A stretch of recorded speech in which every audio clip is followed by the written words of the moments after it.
Shadaqallahul azim. Terima kasih kepada ibu-ibu yang telah membaca ayat-ayat suci Al-Quran. Kita yang membacanya maupun yang mendengarkannya mendapat pahala dari Allah Subhanahu wa taala. Amin amin ya rabbal alamin. Selamat datang kepada Bapak Kiai Musli.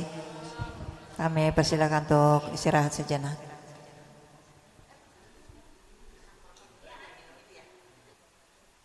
Assalamualaikum warahmatullahi wabarakatuh.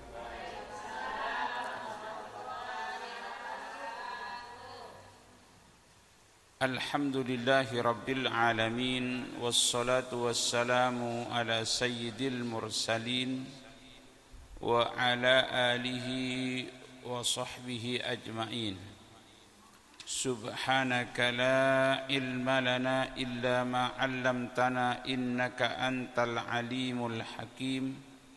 Rabbi shrah li sadri wa yassir li amri wahlul 'uqdatam min lisani yafqahu qawli, amma ba'du. Hadratil mukarram yang saya hormati Bapak Kiai Haji Abdul Muhdi Al-Ansari MA, Ibu Haji yang saya hormati, dan semua pengurus Majelis Taklim Al-Azhar yang saya hormati. Alhamdulillah, sore hari ini kita ditakdirkan berjumpa dalam keadaan sehat walafiat. Mudah-mudahan perjumpaan ini selalu membawa berkah dalam hidup kita. Salawat teriring salam kita haturkan kehadiran Rasulullah sallallahu alaihi wasallam. Allahumma salli ala Sayyidina Muhammadin wa ala alihi wa ashabihi ajma'in. Sebelum dimulai ta'lim, ada permohonan untuk dibacakan doa, yaitu ini sakit atau bagaimana? Hah? Sakit ya? Ya, mari kita bacakan suratul Fatihah. Kita memohon kepada Allah Subhanahu wa taala dengan berkah suratul Fatihah ini, mudah-mudahan Ibu Ocha Junika Damayanti binti Ade Firman Kurniawan yang sekarang sedang berbaring di rumah sakit, sedang dirawat di rumah sakit, mudah-mudahan penyakitnya diangkat oleh Allah Subhanahu wa taala, segera disembuhkan oleh Allah Subhanahu wa taala. Ala hadhihi niyyah wa ala kulli niyatin salihah wa ila hadratin nabiyil mustafa Rasulillah sallallahu alaihi wasallam. Al-Fatihah. A'udzu billahi minasy syaithanir rajim. Bismillahirrahmanirrahim. Alhamdulillahi rabbil alamin. Ar-Rahmanir Rahim. Maliki yaumiddin. Iyyaka na'budu wa iyyaka nasta'in. Ihdinas siratal mustaqim. Siratal ladzina an'amta 'alaihim ghairil maghdubi 'alaihim waladdallin. Amin. Ibu-ibu sekalian, pada pertemuan pengajian siang hari ini saya akan menyampaikan materi. Saya membawa kitab Mukasyafatul Qulub Al-Muqarrib ila Hadrati Allamil Ghuyub yang ditulis oleh Al-Imam Hujjatul Islam Abi Hamid Muhammad ibn Muhammad Al-Ghazali. Babnya yang saya baca pada siang hari ini, fil ihsan ilal yatim wajtina bidzulmi. Berbuat baik, berbuat ihsan kepada anak-anak yatim, karena bulan ini terutama di 10 Muharram ada yang mengatakan bahwa 10 Muharram itu hari rayanya anak yatim. Banyak anak-anak yatim disantuni. Siapakah yatim itu? Bu, udah tahu siapa yatim? Al-yatimu man mata abuhu duna sinnil bulu. Anak yatim itu adalah anak yang ditinggal mati oleh ayahnya dan belum baligh. Kalau sudah balik udah hilang status yatimnya. Ibu-ibu kan pada yatim kan? Bukan hanya yatim. Bukan hanya yatim, yatim piatu. Jadi sebelum balik status yatim itu, dan juga termasuk termasuk fi hukmil yutmi, fi hukmil yatim. Tidak hanya anak yang ditinggal oleh orang bapaknya saja yang dinamakan yatim, tapi ada ayahnya tapi statusnya bisa masuk yatim. Umpamanya orang tuanya kerja ke Saudi gak pulang-pulang, gak ketahuan rimbanya sampai bertahun-tahun. Dari anak itu kecil lahir sampai umur 5 tahun belum ada orang tuanya, belum pulang. Dan gak ngirim duit. Hah? Sudah hilang, kayak hilang gitu. Itu juga anaknya statusnya ya. Atau orang tuanya kayak Bang Toyib. Iya kan? Ya kalau Bang Toyib kan cuma 3 kali. 3 kali puasa, 3 kali lebaran. Abang tak pulang-pulang, sepucuk surat. Jadi itu statusnya yatim. Bisa disantuni. Tapi yang afdol, yang memang orang tuanya atau cerai. Terus ditinggal, gak dihiraukan oleh orang tuanya, itu juga statusnya yang maksud saya ini, bapaknya ini gak menghiraukan anaknya itu, gak pernah kirim biaya, gak pernah kirim duit, sudah ditinggal terlunta-lunta kayak seperti itu, bisa fi hukmil yatim, bukan yatim, tapi termasuk dimasukkan di hukumnya yatim. Al-latim ada sebaliknya, al-latim pakai to, kalau yatimun itu pakai ta.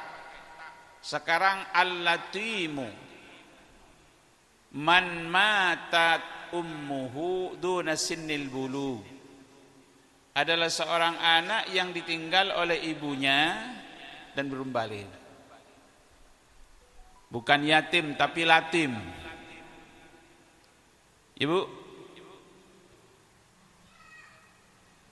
kalau man mata abuhu wa ummuhu, meninggal bapaknya dan ibunya, namanya itu yatim fiyatu. Nah, sekarang ibu, kira-kira anak itu lebih sedih mana, ditinggal bapak atau ditinggal ibu?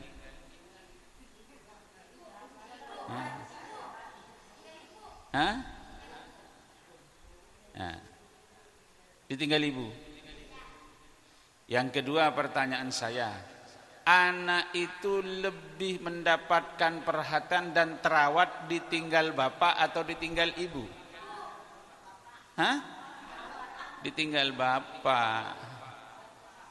Kalau ibu itu banyak, seorang ibu itu gak nikah lagi, ditinggalin sama suaminya, ditinggalin anak 4, menjadi seorang wanita single parent,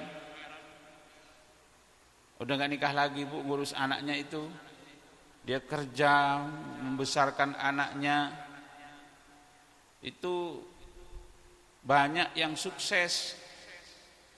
Kayak ibunya kayak Abdurrahman Wahid, mantan presiden almarhum, setelah Kiai Wahid meninggal, istrinya, ibunya Gus Dur itu gak nikah lagi, single parent, membesarkan putra putrinya, sukses menjadi presiden, menjadi ulama besar, semuanya sukses. Banyak. Karena seorang ibu itu lebih tabah daripada bapak-bapak. Anak sedih sekali kalau ditinggal banyak anak tak terawat. Kalau bapak-bapak kadang-kadang istrinya masih ada saja sudah mau nikah lah ada. Beda dengan ibu-ibu. Bu, kalau ibu-ibu punya anak nih ditinggal oleh suaminya, nikah itu masih pakai syarat. Apa syaratnya? Boleh nikah, abang boleh nikah dengan saya, tapi siap enggak mencintai anak saya seperti mencintai saya? Itu kalau ibu. Makanya anak-anak itu banyak lebih sedih kalau ditinggal ibu, ditinggal ibu. Ya, karena orang perempuan begitu, wanita seperti itu. Tapi kalau bapak-bapak itu lebih mementingkan enak daripada anak. RT nih kayaknya nih. Iya, nggak mikirin anak, nggak mikirin istri, pokoknya nikah lah. Kalau ibu-ibu enggak. Bener Bu? Iya.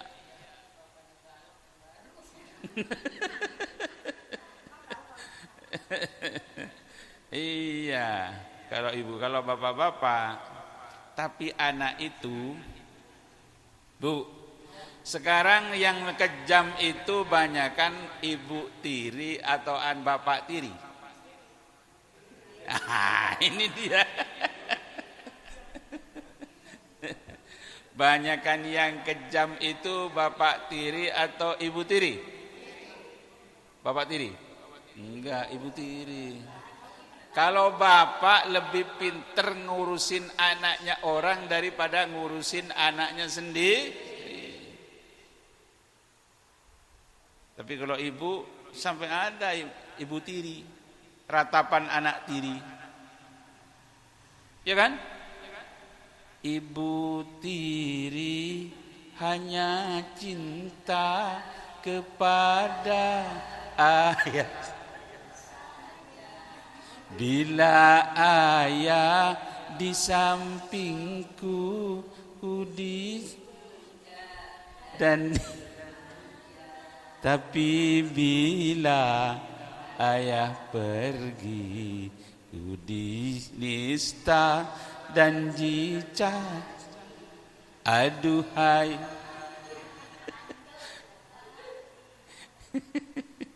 aduhai ibu tiriku. Sampai kayak gitu.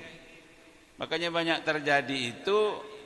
Yang kasihan itu anak tiri kalau ibunya ibu tiri. Kembali kepada pembahasan yatim. Jadi para jamaah sekalian, yatim ini memang khusus.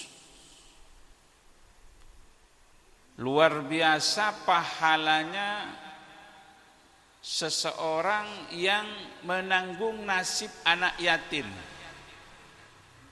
Sekarang tadi ibu sudah paham kan? Yatim itu adalah anak yang ditinggal oleh bapaknya dan belum balik. Bagusnya kalau nyantuni yatim itu yang masih kecil. Atau fi hukmil yatim yang saya katakan tadi. Kalau yang meninggal ibunya itu namanya yatim. Sekarang apa yang dimaksud dengan kafalah? Kafalatul yatim. Makanya Nabi bersabda, ana wa kafilul yatimi fil jannati hakadha.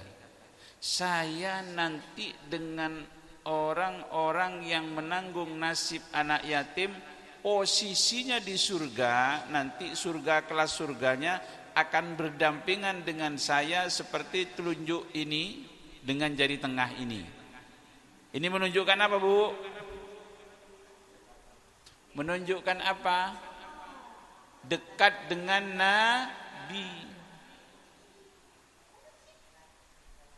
Ya, menunjukkan surganya orang yang menanggung nasib anak yatim itu nanti di surga seperti telunjuk dan telunjuk saking dekatnya, saking utamanya. Lalu yang dimaksud kafalah itu seperti apa? Ibu, yang dimaksud menanggung nasib anak yatim itu ayyadummahu ila baitihi, yaitu anak yatim itu diajak satu rumah.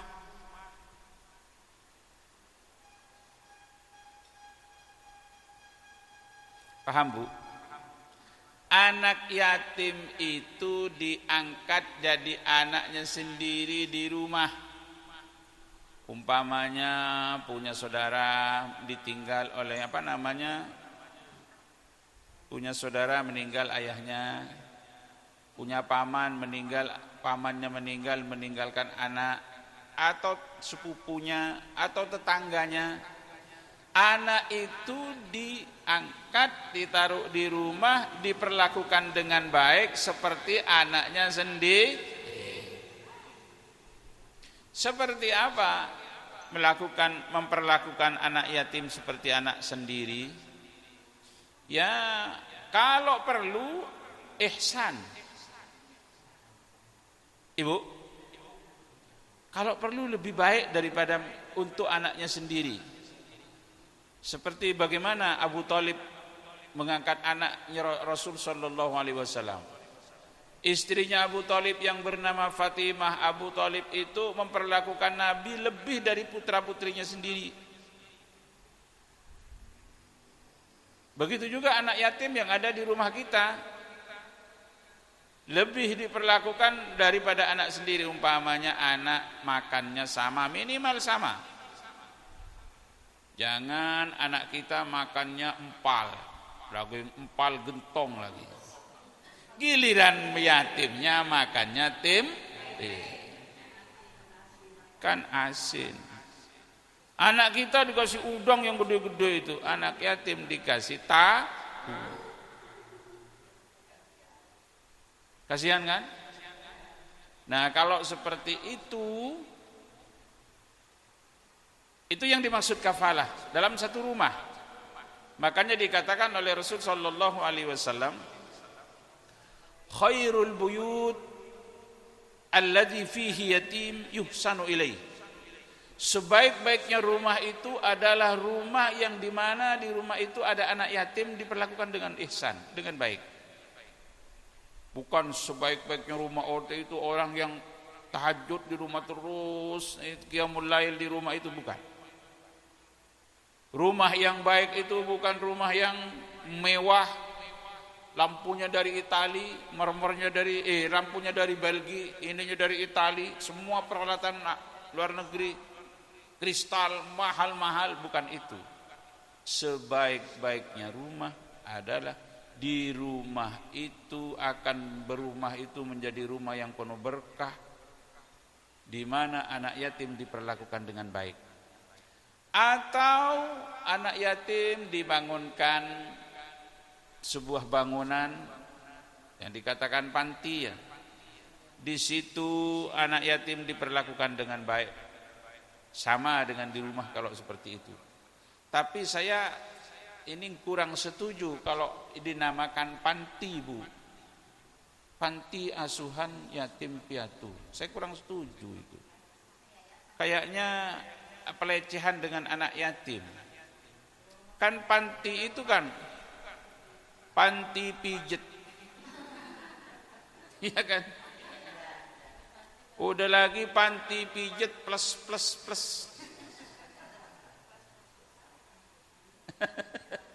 Ya, seharusnya bukan panti kalau untuk anak yatim itu, Ibu, seharusnya istana anak yatim. Jadi anak yatim itu diperlakukan, dimuliakan. Ya kan? Nah, sebaik-baiknya rumah, sebaik-baiknya bangunan yang di mana di dalam rumah itu, di mana di bangunan itu kita bangun gedung, anak yatim di situ diperlakukan dengan baik. Tapi sebaliknya wasyarrul buyut, seburuk-buruknya rumah, alladzi fihi yatim, yang dimana di dalam rumah itu ada anak yatim, yusa'u ilaih, dia diperlakukan dengan buruk. Yang saya katakan tadi, makan dibedakan, anak yatim dibuat disuruh kerja terus, anak yatim dipukul, anak yatim didolimi, bahkan membuat nangis anak yatim saja, Bu.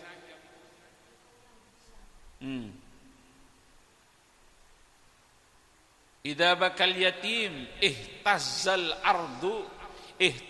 arsyu libukaihi. Kalau anak yatim sampai nangis karena anak yatim itu dizalimi, karena anak yatim itu diperlakukan dengan tidak baik, umpamanya nangis, di situ anak yatim, ada orang jual es krim, terus sampean belikan anaknya sampean aja makan, anak yatim makan es krim rasa duren, anak yatimnya cuman begini saja dari jauh. Akhirnya ngeliatin, akhirnya nangis. Nah, sedih nangis gak diperhatikan seperti itu, arsy-nya Allah. Arsy itu apa, Bu? Arsy itu makhluk Allah, yang ciptaan Allah yang paling besar. Arsy namanya. Kayak apa besar?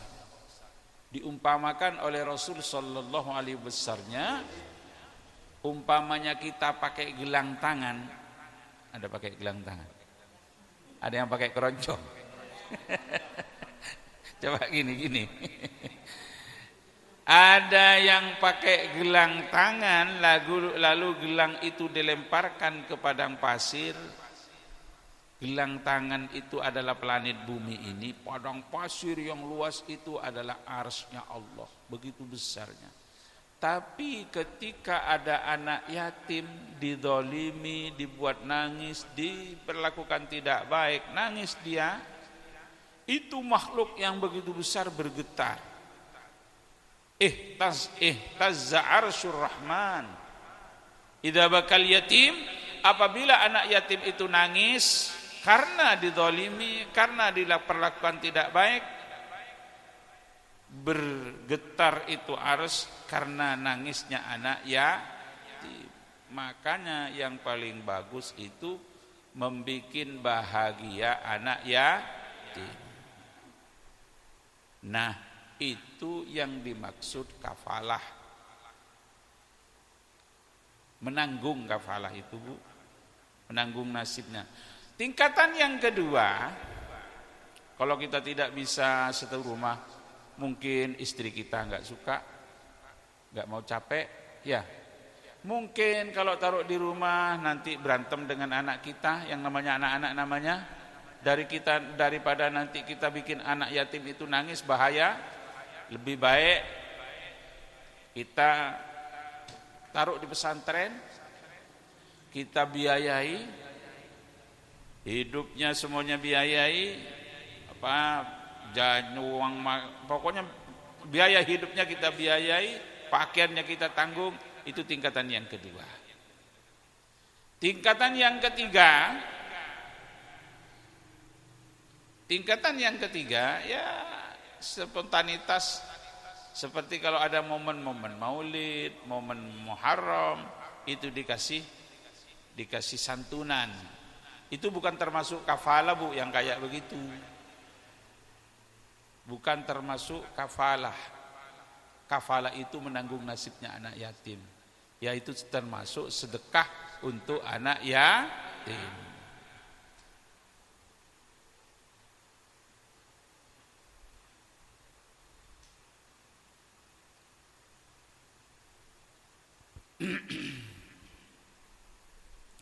Kenapa sih kok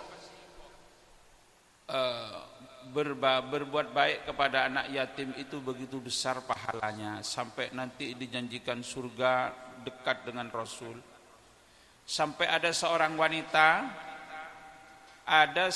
wanita nanti masuk surganya itu, Ibu, rebutan dengan Nabi.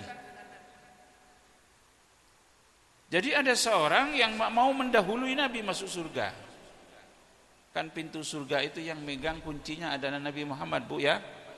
Pintu surga itu tidak akan dibuka oleh Allah sebelum Nabi Muhammad yang membuka. Sebelum umatnya Nabi Muhammad masuk surga semua, baru umat-umat yang lain, dan kunci itu Rasul yang megang. Namun ada kata Rasul, badaratni imra'atun ilal jannah. Ada seorang wanita yang mau mendahului saya masuk surga. Mau mendahului saya dia, hampir mendahului saya. Siapa? Ditanya oleh Rasul sallallahu alaihi wasallam, siapa kamu? Kok kamu mau masuk surga mendahului saya? Siapa kamu? Saya adalah seorang wanita yang ditinggal oleh suami dan tidak nikah lagi, saya merawat anak-anak yatim. Ternyata sampai seperti itu. Tapi jangan sampai, mudah-mudahan suami saya mati, nanti saya biar nanti balapan dengan Rasul. Enggak usah begitu juga. Sampai sebegitunya. Kenapa? Karena anak yatim ini adalah Ibu, anaknya Nabi. Rasul yang paling tahu yatim, nasibnya yatim itu yang paling tahu tuh Nabi. Kenapa? Karena Nabi sendiri lahir masih dalam kandungan. Nabi itu umur 2 tahun 2 bulan kandungannya, masih dalam perut 2 bulan, ayahnya meninggal dunia. Abdullah, ya kan, Bu, sudah meninggal. Jadi lahir Nabi itu tak pernah melihat wajah ayah, tak pernah memanggil ayah. Jadi manggil ayahnya itu kepada Abu Thalib, Nabi. Jadi sudah yatim. Jadi kalau sudah soal pahit getirnya yatim itu yang paling tahu Nabi. Umur 6 tahun ditinggal ibu, sudah yatim piatu. Diasuh oleh kakek 2 tahun, terus diasuh oleh paman. Artinya kalau urusan yatim Rasul paling tahu. Sehingga nanti orang yang perhatian kepada anak yatim itu kayak begini dengan saya, kata Nabi. Makanya pernah suatu ketika Nabi mau berangkat sholat Id, ternyata terlambat sholat Id itu, masih ditunggu oleh jamaah. Karena ketika berangkat Rasul sallallahu alaihi wasallam menuju rumah, kok ada anak nangis, pakaiannya kulul, pakaiannya sobek-sobek, lusuh, kumuh. Sedangkan anak-anak yang lain sepantarannya itu lagi senang-senang, canda, pakai baju baru semuanya. Lalu didekatin oleh Nabi, ya sabi, ayyuhas sabi, mayu begika. Anak kecil, kenapa kok nangis kamu? Iya, kata anak itu, ayah saya meninggal dalam suatu peperangan dengan Muhammad, dan ibu saya nikah lagi. Sedangkan ayah tiri saya itu jahat. Semua peninggalan orang tua saya dihabiskan, dan saya diusir dari rumah. Lalu anak ini dipeluk oleh Rasul sallallahu alaihi wasallam, dibawa pulang. Setelah dibawa oleh Rasul sallallahu alaihi wasallam, dimandikan, dikasih baju, dikasih minyak wangi. Setelah itu anak ini senang. Baru ditanya oleh Rasul sallallahu alaihi wasallam, ayyuhas sabi, ya anak kecil, atarda an akuna laka aban? Mau saya jadi ayahmu? Aisyah umman, Aisyah ibumu, Fatimah ukhtan, kau jadi saudaranya Fatimah, wa Hasan wal Husain juga saudaramu. Mau baru tahu kalau itu Nabi. Bagaimana saya tidak mau ya Rasul, orang ayah saya menjadi Muhammad menjadi ayah saya. Senang anak itu. Setelah itu oleh Rasul sallallahu alaihi wasallam baru agar bermain sama teman-temannya. Baru Rasul mengatakan ana abul yatama. Saya ini adalah bapaknya anak yatim. Artinya apa? Ketika kita menyantuni anak yatim sama saja kita menyantuni Fatimah binti Rasulullah sallallahu alaihi wasallam, karena anak-anak yatim itu sudah dianggap oleh Rasul sallallahu alaihi wasallam anaknya Nabi. Cukup Bu ya masalah yatim.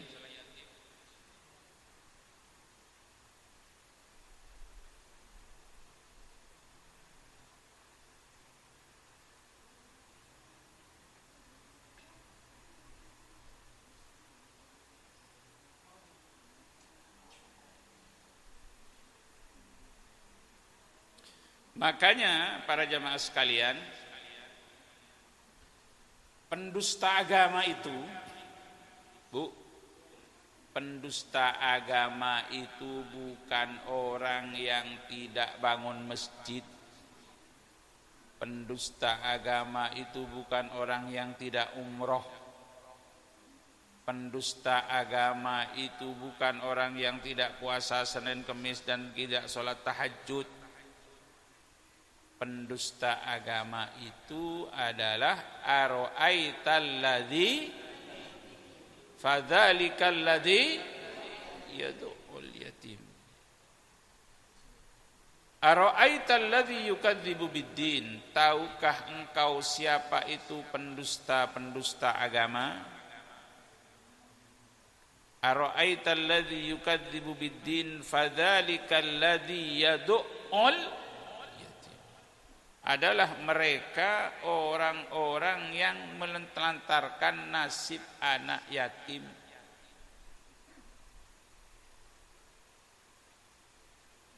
Makanya sungguh engkau manusia mendustakan agama apabila mereka engkau sia-sia.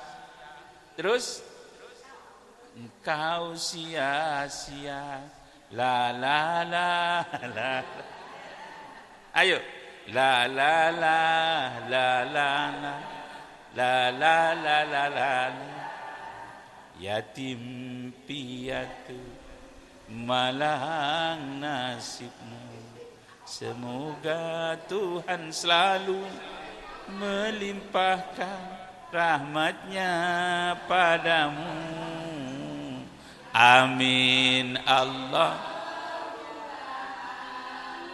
Yatim piatu besarkan hatimu di dalam mengarungi hidup yang penuh tantangan ini.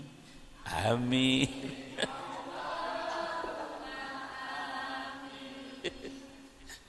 Ya kan gitu. Jadi pendusta agama itu bukan orang yang tidak bangun masjid. Pendusta agama itu orang yang membiarkan menelantarkan anak yatim. Ada pertanyaan silakan. Ya.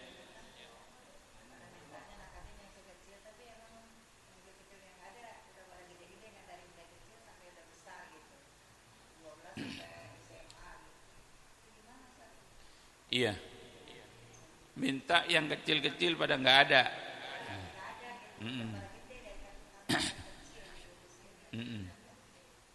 Iya. Artinya bapak-bapak, ibu-ibu, kalau walaupun sudah balik dan belum bisa berdiri sendiri, artinya belum bisa mandiri, anak itu belum bekerja, itu masih fi hukmil yatim. Yang saya katakan tadi, Statusnya walaupun sudah baligh itu fi hukmil yatim, termasuk hukumnya anak yatim karena belum bisa apa-apa. Iya, yang dimaksud ini sinil bulugh ini baligh yang sudah bisa berdiri sendiri. Jangan salah sampean mengartikan berdiri sendiri, Bu.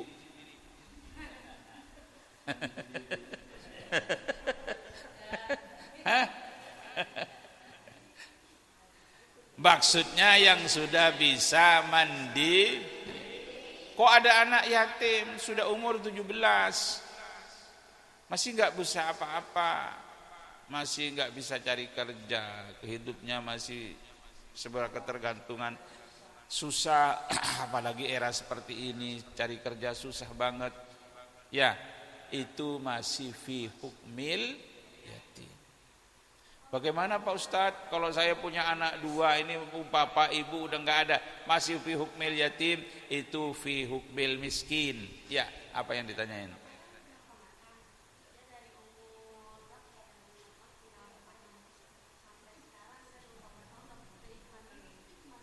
Kenapa? Udah umur berapa? 18 tahun? 14 tahun? Masih belum mandiri? Sudah mandiri? Ya enggak ada, udah enggak status yatim, sudah enggak. Karena sudah mandi, sudah bisa cari nafkah sendiri, sudah bisa hidup sendiri. Nah. Sudah bisa hidup sendiri, mati sendiri. Bahaya.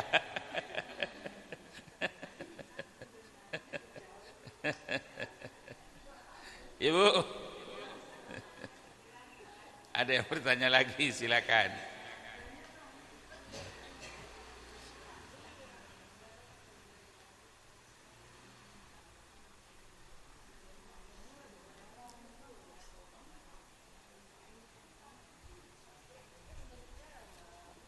Tapi yang paling bagus menyantuni anak yatim itu, ya, bagi bapak-bapak, sekaligus ibu jadi nikah. Tapi bapak ibu-ibu nggak setuju kan?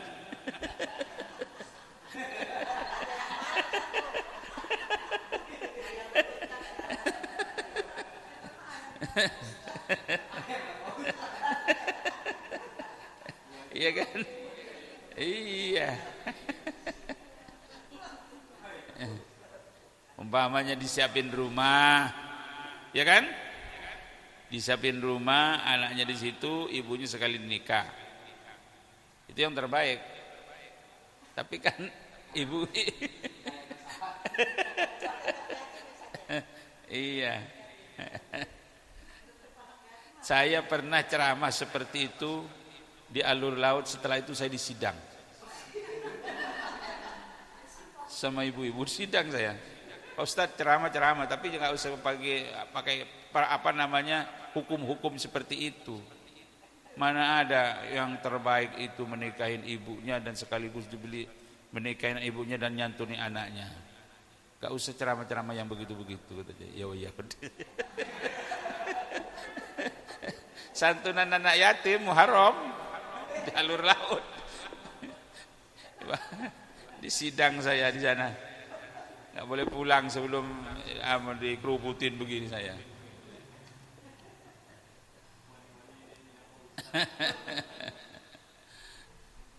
Jadi memang kita ini harus peka, Bu, terutama kepada lingkungan kita. Minimal kepedulian kita terhadap nasib anak-anak yatim ini. Umpamanya majelis taklim ini ada kepedulian terhadap anak yatim, adakan iuran untuk, ada sekarang umpamanya ada anak yatim di lingkungan mushola ini, ditanggung oleh jamaah bapak-bapak, ibu-ibu, anak itu dipesantrenkan. Anaknya yang baik, terus anaknya pinter, dikirim ke pesantren, dibiayai rame-rame oleh masyarakat sini. Itu yang begitu perhatian kita terhadap lingkungan, terutama yang paling diutamakan itu nasibnya anak-anak ya yatim.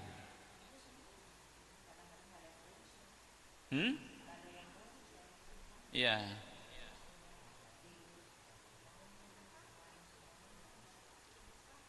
Memang Ibu, kadang-kadang ini ujian bagi kita. Anak yatim itu kadang-kadang bandelnya luar biasa, bader kata orang Betawi mah. Iya, keselin. Jadi itu kita diuji memangnya oleh Allah Subhanahu dengan anak yatim ini.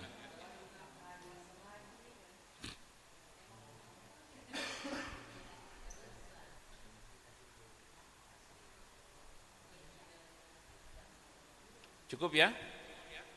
Bu? Kurang?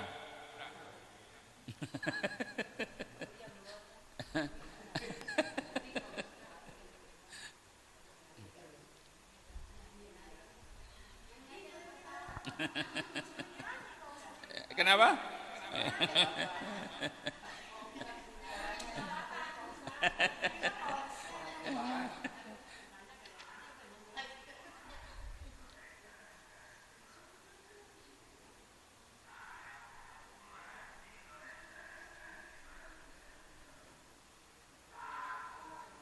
Jadi memang sampai di Quran itu Bu, kalimat yatim itu sampai 23 kali.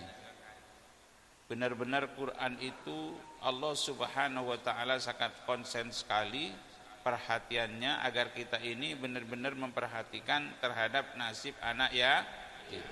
Sampai yang menelantarkan itu dikatakan pendusta agama. Al-Fatihah. A'udzu billahi minasyaitonir rajim. Bismillahirrahmanirrahim. Alhamdulillahirabbil alamin, arrahmanir rahim, maliki yaumiddin. Iyyaka na'budu wa iyyaka nasta'in. Ihdinas siratal mustaqim. Siratal ladzina an'amta 'alaihim ghairil maghdubi 'alaihim waladdallin. Allahumma shalli 'ala sayidina Muhammad wa 'ala ali sayidina Muhammad. Allahumma ij'al jam'ana hadza jam'an marhuma wa tafarraqana min ba'di tafarruqan ma'suma. ولا تجعلنا شقيا ولا محروما. اللهم يا عليم يا خبير يا مكين يا هدي علم الغيوب اقض حاجاتنا برحمتك يا أرحم الراحمين. اللهم أرنا الحق حقا وارزقنا اتباعه وأرنا الباطل باطلا وارزقنا اجتنابه. ربنا آتنا في الدنيا حسنة وفي الآخرة حسنة وقنا عذاب النار. سبحان ربك رب العزة عما يصفون وسلام على المرسلين والحمد لله رب العالمين. Assalamualaikum warahmatullahi wabarakatuh. Terima kasih kepada Bapak Kiai Musli yang telah memberikan pelajaran-pelajaran kepada kita semuanya tentang anak yatim. Mudah-mudahan kita dapat mengerti dan mengamalkannya. Amin amin ya rabbal alamin. Assalamualaikum warahmatullahi wabarakatuh.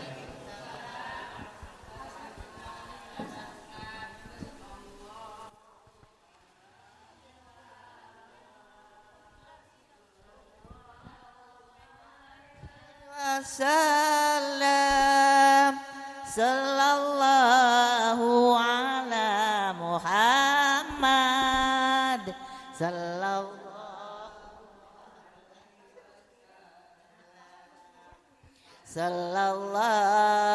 ala Muhammad sallallahu alaihi wasallam. Sallallahu ala Muhammad sallallahu alaihi wasallam. Allahumma salli wa sallim wa barik alaihi wa ala